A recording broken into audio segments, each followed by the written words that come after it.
Hello, everybody, and welcome to the 1952 season of our series, changing the history of Formula One through F1 Challenge 9902. Today, we have the race news for the Indianapolis Grand Prix, and without further ado, let's get straight into them. It has been noted that Piero Taruffi will start from the back of the grid after a whole car change after the incident he had in Monaco. The driver was lucky enough to escape unscathed without any injuries or, well, even death. Thus, he will not partake into the qualifying of the Indianapolis Grand Prix and will take start from the back of the grid. More news on the French Grand Prix in next round that will not actually happen. Reims Grand Prix has been cancelled due to safety reasons. A Formula 2 race that was hosted there sadly took the life of two racers, and thus the F1 circuits would just not travel there for the Reims Grand Prix, as most drivers say that is very dangerous to race there.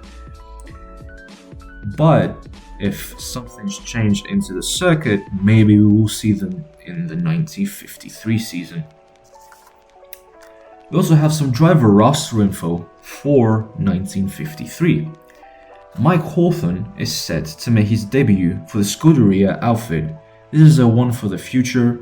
Ferrari are planning to signing Mike Hawthorne, and then after his season is done with Ferrari in 1953, they are planning essentially to loaning him out into other teams so he can develop and come back in 1954 and 1955 so he can have some very good seasons with Ferrari, who are looking very strong for those seasons, as the regulations will also change and the cars will also shift into a more speedy and different structure in terms of their cars. Juan Manuel Fangio has announced his departure from Alfa Romeo, and he will be signing to Maserati for the 1953 season. This comes as a surprise due to Alfa Romeo actually having a very competitive car for next season, as well as they have mentioned in recent news as well that they will continue trying to be as dominant as they used to be. Speaking of Alfa Romeo and Senesi have announced that 1953 will be the last season in the career of the Italian in Formula 1, in which Senesi, with teared eyes, has said, "This was a pleasure racing in this sport, and I will forever keep it in my heart." The driver has been very successful with Alfa Romeo, picking up several podiums with the team, and he will be gravely missed after the 1953 season. Last news before we go into the starting grid of the 1952 Indianapolis Grand Prix: HWM Motors will take over Alta from 1953 and onwards. But it's also planned that another takeover will also happen at that team. HWM are planning to make the car as fast as possible for the British pair, stating that we have a championship material of a racer in Sterling Moss in our hands, and we must provide a car that he can be challenging for the world titles. And that's all for the news of the week, and we will move into the starting grid as soon as possible. Juan Pablo Montoya was consistently faster than his teammate. He starts first. Second. Was consistently faster than his teammate. He starts third. Fourth. Fifth. Sixth. Seventh. Eighth. Ninth. 10th. 11th. Was consistently faster than his teammate. He starts 12th. 13th. 14th. 15th. 16th. 17th. 18th. 19th. 20th. 21st. 22nd. Fared the same as his championship rival. He starts alongside in 23rd. 24th. And here we are into the starting grid for the 1952 Indianapolis Grand Prix. And off we go. A very bumpy start and a very slow start for the AI. And as we can see, there's already chaos going on. Paul Piche has a great start though. All the way down from, I think, with 21st. He's already up to 17th. We have Louis Rosier on our inside here. I think he's on the Talbolago. He just spins around. Lovely. And we're already up into 12th place, right behind the car of Sterling Moss. But we have a lot of speed to carry over this corner, and we're already making a lot of moves. We're up into 7th. We passed Gonçalves Sanesi as well, and Ascari. Ascari is very slow, same as Felice Bonetto. We are currently behind the American of Harry Schell in his home Grand Prix, his 3rd consecutive home Grand Prix. In that Cooper car, who is surprising everybody with the consistency the team is having over the 3-season period, and they're looking to even do better next season, hopefully. Here we are though, they're comparing nothing though to Alfa Romeo and their speed. A 16-lap race. Here we have Luigi Fagioli and Juan Manuel Fangio running on board with him. Oh my goodness, they both have crashed.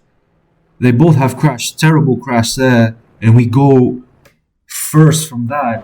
That's a horrible crash from both. And that's basically whatever happened in the race. 3rd consecutive race in a row. Nothing happens. I'm sorry, nothing happened again. We are in the 11th lap and we are 35 seconds in front of Gonçalves Sanesi. Nothing happened. Nothing. I don't have anything else to show you. I genuinely don't have anything else to show you. We're probably just gonna cruise to this win very comfortably. And Sanesi is losing a lot of time behind us. What is happening to Sanesi? I'm assuming he's stuck behind some block markers. Here we go a bit later on onto lap 12. The difference is 41.4 seconds. We can see Juan Manuel Fangio riding the wall backwards. What is this game sometimes? Here we are, we're going into the 2nd to last lap. Going into the last one with basically a minute difference to Gonçalves Sanesi. We are dominating this race. Again, nothing happened. Legit, this was the one race replays worked in, by the way. Nothing happened. I watched the race, the 16-lap race from every single car's POV. I have nothing to show you. Nothing. I don't have anything to show you. It's unbelievable that I don't have anything to show you. Screen freeze right here again, and this is our final lap of the 1952 race. This is going to be one of the easiest race wins in Piero Taruffi's life, probably. And again, I'm sorry, this has no quality. And spoilers ahead for the next race as well. It will not be brilliant either. That's all I'm saying. Fangio is still driving the car backwards. Here we're also lapping the world champion Gianfranco Comonti. I think this might be the 3rd time I lapped him. And in a 16-lap race, I think it was the 3rd time I lapped Gianfranco Comonti. But anyway, we're coming around the final bend. This is not a corner, the bend of the Indy 500. And we are closing into also Maurice Trintignant there, into the final straight. And across the line, we have won the 1952 Indianapolis Grand Prix. And you can see I'm really pissed at what happened today. This was insane. Here are the race results. Piero Taruffi 1st, Gonçalves Sanesi 2nd. Harry Schell gets a podium in his home Grand Prix. Raymond Zomer a 4th position for the Scuderia Ferrari team. Pierre Levesque 5th, Tony Brack 6th, Felice Bonetto 7th, Maurice Trintignant 8th, Alberto Ascari on 9th, and Giuseppe Farina on 10th. This means, I think for the first time in their history in Formula 1 so far, Ferrari have scored a point with every single car they have fielded. So this is the moves, the steps forward that I'm saying that Ferrari is taking. I think it's actually a bit visible now. And let's move on into the Drivers' Championship. Piero Taruffi, we're leading by 20 points. And we're on 47. This driver's second behind us is Harry Schell Who would have thought that the American would be in the title race with 3 rounds to go?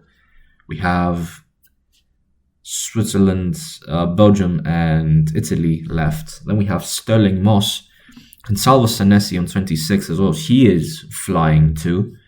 Jose Fernando Gonzalez on 25, Felice Bonet on 22. Raymond Zomer is up to 22 points, and he is 7th, if I can count correctly. Yes, it's 7th. Peter Collins is on 18 points. From his podium, he still hasn't scored. He didn't score any points now. Juan Manuel Fangio on 16. Luigi Fagioli on 15. Both Alfa Romeos are really behind, but yet again, one race next. I mean, if Fangio wins the next race, he is basically tied points with us. Tour de Graffery is also on 12 points. And let's move into the rest of the point scorers. We have Tony Branca on 12, Pierre Levesque on 10. He scored his first points of the season with a 5th place for Tabo Lago. Gianfranco Comonti on 8, Felipe Tancelin on 6, Oscari on 4, Trintignant on 4, Luis Chiron on 2, Giuseppe Farina on 1, and we have 3 races with no points, which is Joe Kelly, Louis Rosier, and Paul Peach.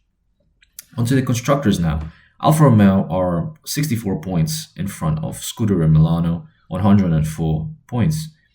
Scuderia Milano are on 40, Scuderia Chilevazzo on 33, Cooper are on 27th, tied with Ferrari on 27, Alta on 26, Maserati on 26, Tabo Lago on 16, and Gordini get their first points in courtesy of Maurice Trintignant.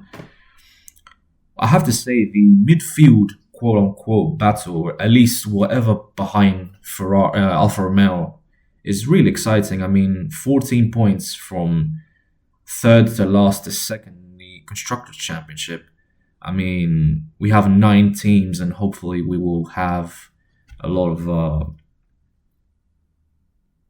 hopefully a lot of things to look forward from this constructors race as well. At least, I mean, our drivers' championship race is also really close with everything. I mean, if a racer from the top 8 gets a win the next race, they go first, and then everything can change around. So, I mean, at least from that point of view, we are actually at least watching a title fight yet again for like a 3rd season in a row.